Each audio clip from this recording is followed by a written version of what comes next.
What happens when Hollywood's most beloved underdog meets television's most relentless interrogator? The answer involves raised voices, walked-off sets, and one of the most explosive morning television moments ever captured on live television. Before we dive into this incredible story, make sure to hit that subscribe button and let me know in the comments what you think really caused this massive blow-up. The Good Morning America studio was buzzing with its usual pre-show energy as crew members made final adjustments to cameras and lighting. Sylvester Stallone sat in the guest chair, looking relaxed in a navy blue suit, occasionally glancing at his notes about his upcoming film project. The legendary actor had been making the rounds, promoting his latest directorial effort, a passion project he had been developing for over a decade.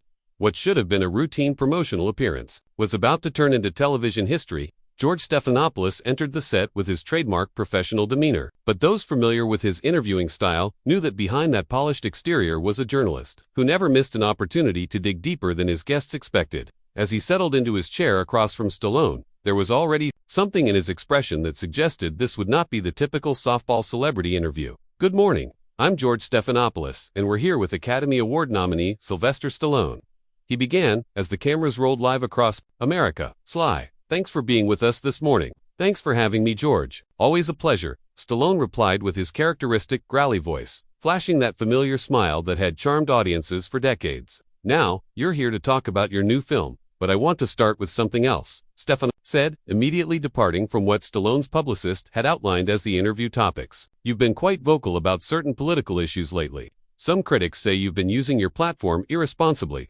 How do you respond to that?" Stallone's smile faltered slightly. This was not the direction he had expected the interview to take, especially not as the opening question. "Well, George, I'm here to talk about my film, which I think your viewers would be interested in hearing about. It's a story that I've been passionate about for years, but surely you understand that when you make public statements, they become fair game for discussion." Stephanopoulos pressed, leaning forward slightly. "You can't just cherry-pick when you want to be a public figure and when you want to retreat from scrutiny." The tension in the studio was already palpable. Stallone shifted in his chair, his media-trained instincts telling him to stay diplomatic, while his natural personality wanted to push back. "George, with respect, I came here to discuss my work as a filmmaker. That's what we agreed on, and that's what your audience tuned in to hear about."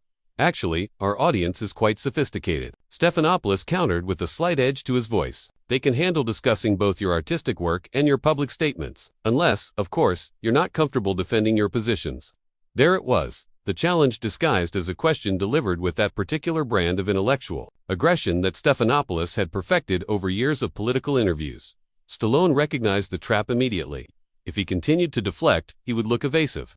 If he engaged, he would be pulled into exactly the kind of political debate his publicist had specifically warned him to avoid. "I'm comfortable with my positions," George Stallone said, his voice taking on a slightly harder edge. "What I'm not comfortable with is being ambushed on a show where I was told we'd be discussing my film. This feels like a bait and switch." "Ambushed," Stephanopoulos repeated, raising an eyebrow. "I'm simply asking you about statements you made publicly. If you consider that an ambush, maybe you should reconsider making such statements in the first place." The condescension in Stephanopoulos' tone was unmistakable now, and Stallone's jaw tightened visibly. "You know what, George? I've been doing interviews for over 40 years, and I know the difference between journalism and go-to television. Right now, this feels a lot more like the latter." "Gotcha television." Stephanopoulos laughed, but there was no humor in it. "I'm asking legitimate questions about your public statements. If that makes you uncomfortable, perhaps you should examine why." "What makes me uncomfortable," Stallone said, his voice rising slightly, "is sitting here trying to promote a film that means everything to me while you try to score political points. This isn't journalism, George, this is performance art." The camera operators exchanged glances as the interview spiraled away from anything resembling a typical morning show segment. In the control room, producers were frantically debating whether to cut to commercial or let the confrontation play out on live television. Stephanopoulos seemed energized by Stallone's pushback rather than deterred by it. "Performance art, that's rich, coming from someone whose entire career is built on performance. But when it comes to defending your real-world statements, suddenly you want to hide behind your art." "I'm not hiding behind anything," Stallone shot back, his famous temper beginning to show. "I'm trying to talk about a film that deals with real human struggles, real stories that matter. But you seem more interested in playing political games than having an actual conversation." "Politics affects real human struggles," Stephanopoulos replied smoothly. "Your statements have real-world consequences. Don't you think you have a responsibility to address that?" "My responsibility," Stallone said, pointing a finger at Stephanopoulos, "is to my craft, to the stories I tell, And to the people who support my work, my responsibility is not to satisfy your need to create controversy where none exists. The studio had gone completely silent, except for the two men's voices, which were now clearly audible to everyone present. Even the crew members who had seen countless interviews over the years were watching with rapt attention as two powerful personalities clashed in real time. Controversy where none exists. Stephanopoulos repeated incredulously. You made headlines with your statements. The controversy already exists. I'm simply asking you to own it. What I own, Stallone said, his voice now carrying the full weight of his frustration, is my work. What I own is 40-plus years of entertaining people, of telling stories that inspire and uplift. What I don't own is your agenda, George, and I'm not going to pretend that this ambush is legitimate journalism. The word ambush hung in the air like a challenge, and Stephanopoulos seized on it immediately. His eyes narrowed as he leaned back in his chair, adopting the posture of someone who had just been personally insulted rather than professionally challenged. An ambush, Sly, really, Stephanopoulos said, his voice dripping with mock surprise. You're a public figure who made public statements, and now you're calling basic accountability an ambush. That's exactly the kind of victim mentality that people are tired of hearing from celebrities. Stallone's hands clenched into fists on his lap, a reflexive response that didn't go unnoticed by the cameras. Victim mentality. Are you serious right now? I came here in good faith to discuss my work, and you've turned this into some kind of political inquisition. That's not accountability, George. That's Gautier journalism at its worst. Good faith. Stephanopoulos laughed again, this time with even less warmth. Good faith would be answering the questions instead of deflecting and playing the victim card. Good faith would be owning your statements instead of running away from them the moment you faced the slightest pushback. The control room was in chaos now, with producers shouting over each other about whether to intervene. The show's executive producer kept her finger hovering over the button that would cut to commercial, but the raw television unfolding before them was too compelling to stop. This was the kind of unscripted drama that networks dreamed of, even as it represented a complete breakdown of professional protocol. Running away, Stallone's voice rose another notch, his Philadelphia accent becoming more pronounced as his anger intensified. I've been sitting here for 10 minutes trying to have a civilized conversation while you attack me personally. That's not journalism. That's bullying with a press credential. Bullying, Stephanopoulos shot back, his own composure beginning to crack. I'm asking you direct questions about your own words. If you can't handle that kind of scrutiny, maybe you shouldn't be making public statements in the first place. Maybe you should just stick to punching things on camera. The insult landed exactly as Stephanopoulos intended, reducing Stallone's decades of artistic achievement to a crude stereotype. Stallone's face flushed red, and for a moment, it looked like he might actually stand up and leave. Instead, he leaned forward, matching Stephanopoulos' aggressive posture. Punching things on camera, Stallone repeated slowly, his voice dangerously quiet. Is that really how you want to play this, George? Because I can tell you about punching things. I can tell you about working 18-hour days, about writing scripts at 3 in the morning, about fighting for every opportunity I ever got. What I won't do is sit here and let some smug network pretty boy reduce my life's work to a punchline. Pretty boy. Stephanopoulos' face darkened. That's interesting. When you can't defend your positions, you resort to personal attacks. That's very telling. You want to talk about personal attacks? Stallone fired back. He just dismissed 40 years of my career as punching things on camera. He turned what should have been a professional interview into a political hit job, and now, you want to lecture me about personal attacks. I'm doing my job, Stephanopoulos said coldly. I'm asking the questions that need to be asked. If you can't handle that, maybe you're not as tough as your movie characters. My movie characters. Stallone stood up halfway in his chair before catching himself. George, my movie characters have more integrity in their fictional fingernails than you've shown in this entire interview. Rocky Balboa would never sucker punch someone the way you just tried to sucker punch me. Sucker punch. Stephanopoulos was practically yelling now, his professional mask completely dropped. I asked you about your public statements. That's literally what journalists do. If you can't handle basic questions about things you said publicly, then maybe you shouldn't be making public statements. Basic questions, Stallone shot back, his voice matching Stephanopoulos' volume. Basic questions would be about my film, about my process, about the story I'm trying to tell.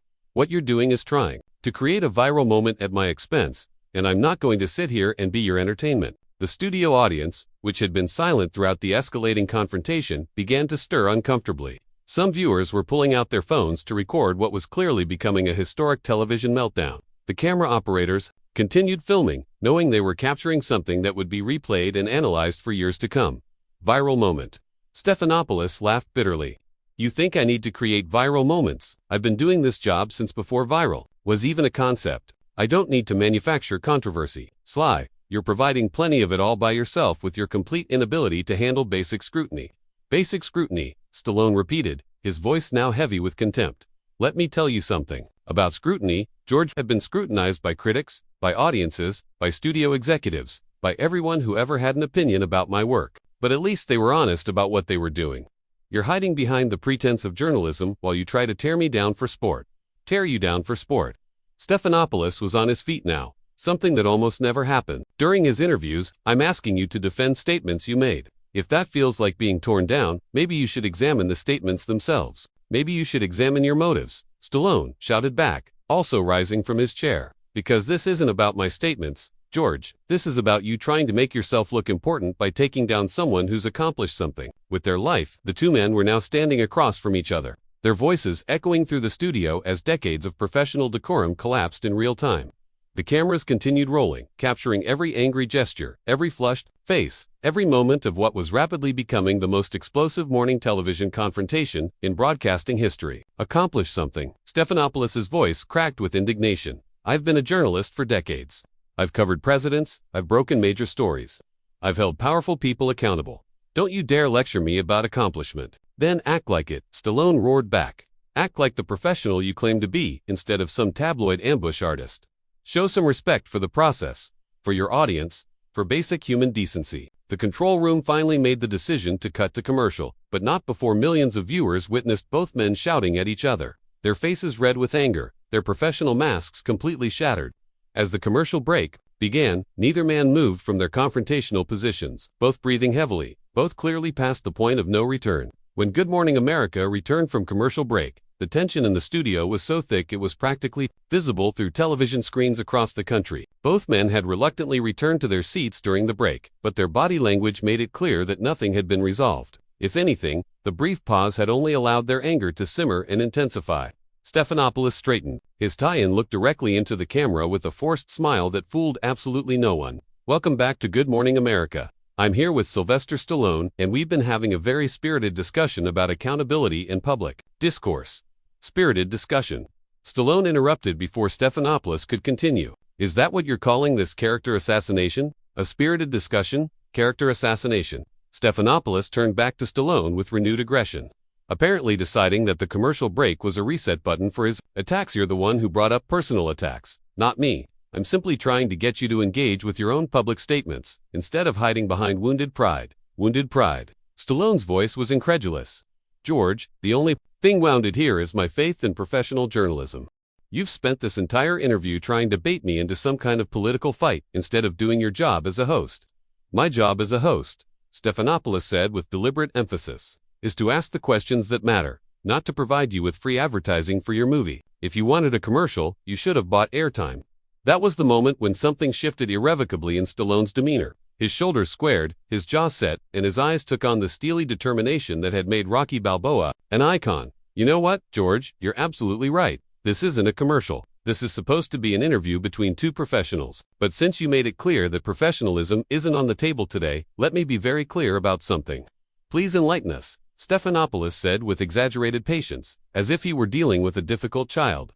I've made movies that have inspired millions of people around the world. Stallone began, his voice gaining power with each word. I've created characters that represent hope, perseverance, and the idea that anyone can overcome their circumstances. I've spent decades using my platform to tell stories that matter, that uplift people, that give them something to believe in. And now you want to lecture people about politics, Stephanopoulos interjected sarcastically. No, George, Stallone continued, refusing to be derailed. Now, I want to ask you, what you've contributed to the world besides tearing people down on television. What have you built? What have you created? What legacy are you leaving besides a trail of gotcha moments and manufactured controversy? Face went white, then red. How dare you question my contributions to journalism? I've held presidents accountable. I've exposed corruption. I've informed the American people about the most important issues of our time. Have you? Stallone challenged. Or have you just made a career out of being adversarial for the sake of being adversarial? Because from where I'm sitting, it looks like you're more interested in being famous than in being informative. That's rich. Coming from someone whose idea of acting is grunting and throwing punches. Stephanopoulos snapped, abandoning any pretense of professional courtesy. Stallone went completely still. The studio fell silent, except for the hum of camera equipment and the distant sound of traffic from the street outside. When he spoke again, his voice was quiet, controlled, and more dangerous than when he had been shouting. You know what, George, I've tried to be respectful. I've tried to give you the benefit of the doubt. I've tried to salvage this train wreck of an interview because I respect your audience and I respect the medium of television. But you've made it clear that respect is a one-way street here. Respect is earned, Stephanopoulos shot back, and you haven't earned anything today except a reputation for not being able to handle tough questions. Tough questions. Stallone stood up slowly, his movements deliberate and controlled. George, I faced tough questions from real journalists, from real critics, from people who actually cared about getting to the truth. What you're doing isn't tough questioning, it's just mean-spirited grandstanding. Sit down, Sly, Stephanopoulos commanded, his voice taking on an authoritative tone. We're not finished here. Stallone looked down at Stephanopoulos with something approaching pity. Yes, George, we are finished. We're finished because you've made it impossible to have an actual conversation. We're finished because you're more interested in scoring points than in serving your audience. And we're finished because I refuse to participate in whatever this is supposed to be. You can't just walk away from this, Stephanopoulos said, desperation creeping into his voice as he realized the interview was slipping away from him. You came on this show. You agreed to this interview. I agreed to an interview, Stallone corrected, reaching up to remove his microphone. I didn't agree to be your punching bag. I didn't agree to let you use me to demonstrate how tough you think you are, and I sure as hell didn't agree to sit here while you insult everything I've worked for my entire life. If you walk off this set, everyone will know you couldn't handle the pressure, Stephanopoulos threatened. Stallone paused in removing his microphone and looked directly into the camera. You know what? Let them know. Let them know that Sylvester Stallone walked away from an interview where the host was more interested in being combative than being curious. Let them know that I chose dignity over drama. And let them know that sometimes the toughest thing you can do is refuse to fight when someone is trying to provoke you for all the wrong reasons. This is incredibly unprofessional, Stephanopoulos protested, but his voice lacked conviction now. Unprofessional. Stallone laughed, but there was no humor in it. George, you want to talk about unprofessional? Unprofessional is ambushing a guest who came here in good faith. Unprofessional is turning a promotional interview into a political attack. Unprofessional is prioritizing your ego over your audience's time.